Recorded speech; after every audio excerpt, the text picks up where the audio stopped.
Hi friends, டே 9 வரைக்கும் ஒவ்வொரு major ப்ராப்ளமாக எடுத்து நான் கிளியர் பண்ணிட்டேன். அப்போ டே 10ல் என்னதான் ப்ராப்ளமா எல்லா ப்ராப்ளத்தையும் ஷார்ட்டாக சொல்கிறேன். கிளியர் பண்ணி கவனமாக மெஷர் பண்ணி ஸ்டிச் பண்ணுங்கள். நம்மளோட கவன குறைவுனாலையும் நம்ம பண்ணுற சின்ன சின்ன ஒரு விஷயத்தினால தான் ப்ளவுஸில் வந்து மிஸ்டேக்கே வருது.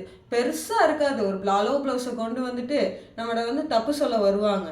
அப்படி வர்றப்ப பாருங்களேன், பெரிய பிரச்சனை. இதெல்லாமடா ஒரு பிரச்சனைன்னு கொண்டு வருவீங்கன்னு மாதிரி தான் நமக்கு தோணும். காசு கொடுக்குறாங்க இல்லையா, ஸோ அதனால் அவங்க பேசத்தான் செய்வாங்க, நம்ம கேட்கத்தான் செய்யணும். சரியா, வேறு வழி இல்லை. நம்ம ஃபீல்டு அப்படி.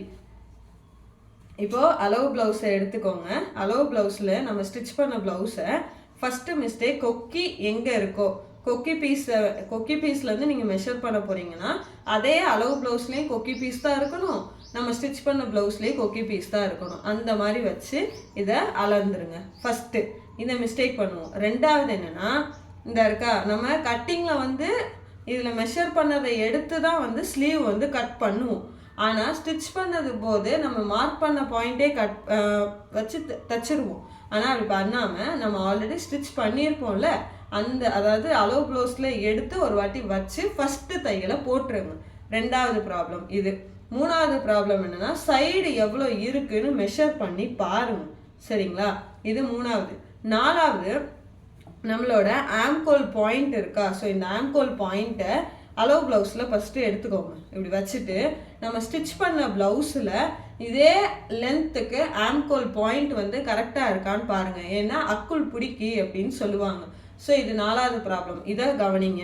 ஓகேவா. ஃப்ரண்ட்டில் அஞ்சாவது ப்ராப்ளம் என்ன நம்ம மிஸ்டேக் பண்ணுவோன்னா, ஃப்ரண்ட்டில் இந்த ரெண்டு பாயிண்ட்டு வி பட்டி அண்டு கொக்கி பட்டி, இது ரெண்டுமே அப் அண்ட் டவுன் வரும். அது ஏன் வருதுன்னா, நம்ம வந்து கீழே மடித்து தைக்கிறதுல ஏதாவது ஃபால்ட் விடுவோம், இல்லை பட்டி ஜாயின் பண்ணுறதுல ஏதாவது அளவு வந்து கரெக்டாக வந்து நம்ம தப்போமான்னு நமக்கு சொல்ல முடியாதுல்ல. அதனால் அதை பாருங்கள். அப்படி வந்து கீழே ஃபஸ்ட்டே ஃபினிஷ் பண்ணிட்டீங்க அப்படின்னா அதை நெக்லைனில் தான் சரி பண்ண முடியும். 0.25 அது எவ்வளோ எக்ஸ்ட்ரா இருக்கோ அதை லைட்டாக ஒரு கர்வ் கொடுத்து அதை கட் பண்ணிடுங்க. அவ்வளோதான். சரிங்களா, இதுதான் சின்ன சின்ன ப்ராப்ளம் தான் வரும். ஸோ இதெல்லாம் வந்து கவனமாக தைச்சாவே போதுமானது. உங்களுக்கும் ஏதாவது டவுட் இருக்குது அப்படின்னா கீழே கேளுங்க. ஏன்னா டே 10ஓட நம்மளோட ப்ளவுஸ் ப்ராப்ளம் அண்ட் சொல்யூஷனை நான் கம்ப்ளீட் பண்ணுறேன். உங்களுக்கு ஏதாவது டவுட்னா கீழே கமெண்ட் பண்ணுங்கள், அதையும் கிளியர் பண்ணிடலாம். தேங்க்யூ.